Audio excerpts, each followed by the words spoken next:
Ya estamos preparados y listos para la primera presentación, ¿sí? Para la presentación de Diana Marcos. La presento, la ministra Diana Beatriz Marcos Pose es contadora pública licenciada en Administración, egresada de la Facultad de Ciencias Económicas y de Administración de la Universidad de la República Oriental del Uruguay. Actualmente es ministra del Tribunal de Cuentas desde julio del 2010, reelecta en el año 2017. Integra el Consejo Directivo de la Asociación Internacional de Presupuesto Público en calidad de consejera. Se ha dedicado en forma permanente a temas sobre políticas de género, por género de los diversos presupuestos gubernamentales. Ha ocupado importantes cargos gubernamentales como asesora en materia presupuestal de la bancada de senadores del Parlamento Nacional, directora general del Ministerio de Desarrollo Social desde la creación de la institución y entre otros. Ahora sí, es un honor tenerla entre nosotros a la ministra Diana Marcos en su presentación grabada que juntos vamos a compartir. Buenas tardes a todas y todos. En realidad para mí es un privilegio que me hayan convocado a participar de este seminario de ASIP. Agradezco profundamente a todas las autoridades, compañeros, colegas que están presenciando este seminario internacional de presupuesto público. Respecto a la situación de la temática que nos convoca, de cómo ha influido la pandemia en la economía, en la salud y en la educación de nuestros conciudadanos, es el tema que me convoca a hablarles hoy.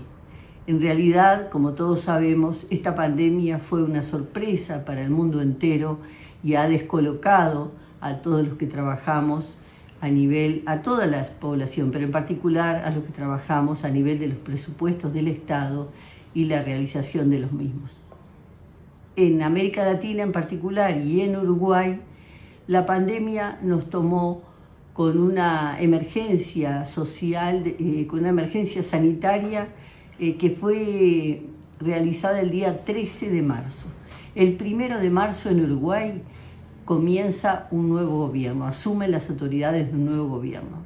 Y a 13 días de esa asunción, debido a la situación internacional y a los primeros casos, se necesita por parte del gobierno declararse la emergencia sanitaria.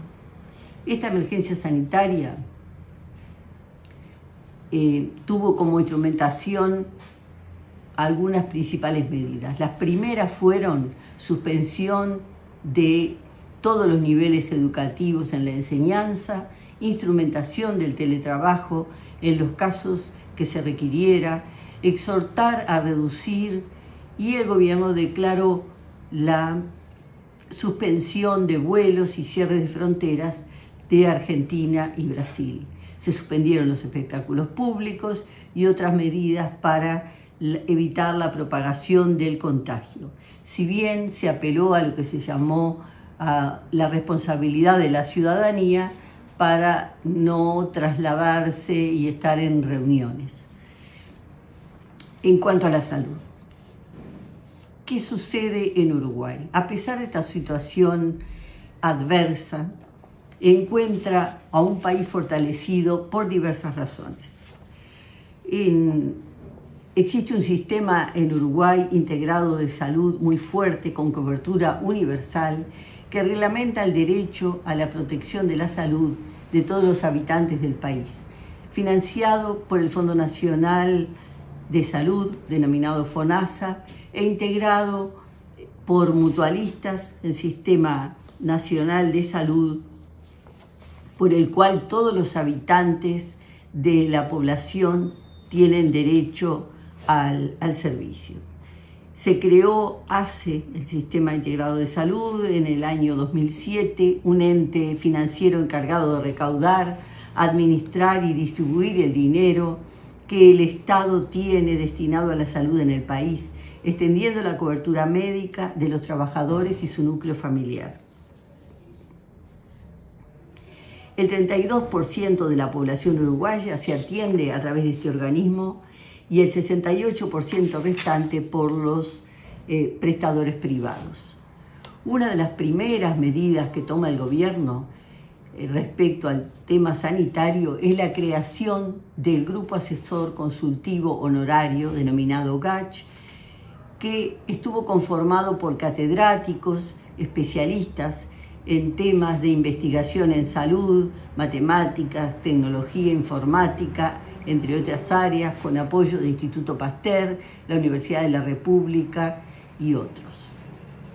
El espectro de temas acordados por este grupo fue muy amplio, desde metodologías para recoger muestras de hisopados hasta la atención en centros de diálisis, presencialidad en establecimientos educativos, vacunación, indicación y limitaciones para segmentos de edad, atención en centros de salud y aspectos de salud mental, entre otros.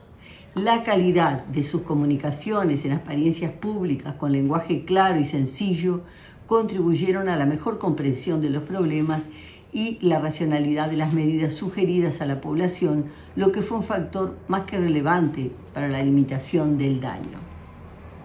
El primer nivel de atención y con él la medicina familiar y comunitaria han resultado ser de importancia sustancial en la confirmación de los casos y el seguimiento de los mismos. En aquellos países sin un gran desarrollo de primer nivel de salud se vio saturado en las prestaciones con probabilidades de una tasa mayor de contagios. Adjuntamos gráficos de contagios y fallecimientos en el Uruguay. En tal sentido, el cambio de modelo de atención es sustancial para el país en condiciones normales y mucho más aún en los momentos de crisis como las que vivimos. Los más débiles la han sufrido más, los trabajadores informales, los cuentapropistas que quedaron sin trabajo, por lo cual se incrementaron en más de 100.000 personas los que están por debajo de la línea de pobreza en el Uruguay. Se generan más de 700 ollas y merenderos populares en todo el país como respuesta solidaria a un contexto complejo, lleno de dificultades. Esta respuesta complementó a los programas estatales de protección social en la alimentación. El 57% de la organización de ollas y merenderos son gestionadas hoy por mujeres y jóvenes. De acuerdo a esta situación, ¿cuáles fueron las medidas económicas que se tomaron en mi país? La pandemia nos encuentra con un nuevo gobierno que inicia, como dije, el 1 de marzo y el 13 ya se declara la emergencia sanitaria. El gobierno se encontró con una economía estable, de acuerdo a las calificadoras internacionales de riesgo, como es el caso de Moody's. El nuevo gobierno llega con una calificación Baa2 con perspectiva estable. Adjunto gráfico con la evolución del PBI en ese periodo en el Uruguay. La política económica llevada a cabo por esta administración no logró traducir los buenos resultados sanitarios que tuvimos en el 2020. El conjunto de fortalezas políticas, sociales, económicas y financieras construidas por Uruguay, algunas de ellas de larga data, como la estabilidad institucional, lograron un menor impacto en el shock y una recuperación económica más veloz. En cuanto a la inversión, la amortización del golpe y recuperación actual se cimentó en buena medida en proyectos heredados del gobierno anterior, como la construcción de UPM2, empresa de pulpa de celulosa, el ferrocarril central y las obras de participación público-privada, denominadas PPP, en curso. También se apoyó en factores externos, como el boom actual de precios internacionales de los productos de exportación uruguaya, como la soja y la celulosa, a valores en realidad cercanos a los máximos históricos. No hubo un rediseño de la política. Los ajustes realizados simplemente respondieron a cambios en las necesidades que surgen de la coyuntura, como también se hizo durante los gobiernos anteriores, cuando se ajustaron los parámetros para acceder a los beneficios en función del contexto económico. Entre las primeras medidas que se tomaron, se crea un fondo denominado Fondo COVID, que es administrado en función del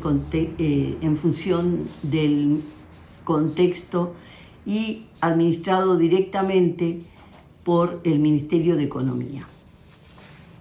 En el gráfico 3 figuran los egresos de 711 millones de dólares informados por dicho Ministerio de Economía para el ejercicio 2020. Sería ese total lo que el Uruguay gastó en la temática COVID, incluyendo 180 millones de dólares para la compra de las vacunas. Para ampliar el fondo, se creó un impuesto transitorio que grava los salarios del sector público y jubilaciones y pensiones mayores a 2.500 dólares nominales mensuales. Este impuesto transitorio, como dije, fue dado de baja después de algunos meses de aplicación. Por otra parte, se implementaron medidas para el sector productivo con foco en las pymes, la exoneración de aportes patronales, en particular a grupos de empresas, como ser de transportes escolares, organización de eventos, agencias de viaje y turismo, devolviendo además 9 puntos de IVA, ampliando los seguros de desempleo y generando un seguro parcial en algunos casos que no existía en el Uruguay. Adjuntamos un gráfico de seguro de desempleo y nuevas medidas del mercado laboral. Por su parte, se pudo potenciar al Sistema Nacional de Garantías, SIGA, como instrumento relevante para mantener el acceso al financiamiento de las empresas aunque ya estaban sentadas las bases para que ello pudiera realizarse. Anexamos la tasa de empleo y actividad de las empresas realizado por el Instituto Nacional de Estadística. Lo mismo sucedió con la matriz de protección social, que permitió brindar aseguramiento a una parte muy importante de la población mediante el Sistema Nacional Integrado de Salud, el seguro de paro, como dije, y de enfermedad, y las transferencias de ingresos. Si resulta complejo analizar proyecciones económicas, mucho más lo es en un contexto actual, pautado por una profunda crisis y una gran incertidumbre respecto al futuro. En el 2020, el PBI se contrajo en casi un 6% y de acuerdo al segundo trimestre del 2021 puede preverse que llegará a crecer un 3% en este ejercicio 2021 y en el 22, de acuerdo a lo realizado por la economista Gabriela Mordocchi de la Universidad de República del país. En cuanto a la educación, la implementación del llamado Plan Ceibal desde el año 2007, que implicó una computadora para cada niño en todo el país, se complementó por la ampliación de la cobertura en Internet en todo el territorio nacional por parte de Antel, la empresa pública de telecomunicaciones del Uruguay. Este fue un elemento central que facilitó en una situación que la situación sanitaria demandaba y posicionó a Uruguay en una situación de ventaja relativa en materia de acceso y uso de la tecnología por parte de estudiantes y docentes, posibilitando la continuidad de la educación a través de herramientas virtuales y apoyando la permanencia de los estudiantes en el sistema educativo, especialmente en educación media, para continuar en la medida de lo posible con espacios de aprendizaje y acompañamiento para la infancia y adolescencia. La adhesión a la plataforma entre la primera semana de clases y las siguientes después de la suspensión de las mismas se multiplicó por 16, alcanzando aproximadamente 254.000 usuarios.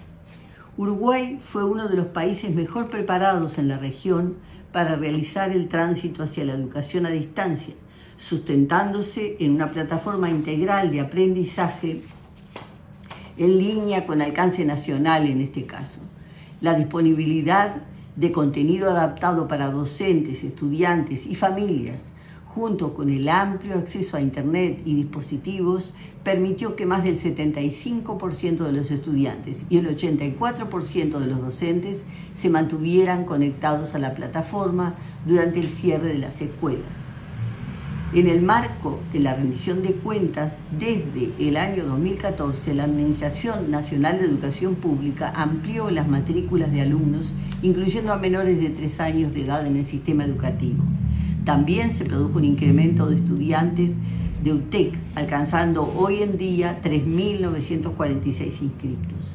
La UTEC es una universidad pública creada en la administración anterior con sede en el interior del país, de perfil tecnológico, orientada a la investigación e innovación, con alumnos provenientes de los 19 departamentos del país, de los cuales el 84% de los matriculados representa la primera generación en su familia que accede a la educación terciaria.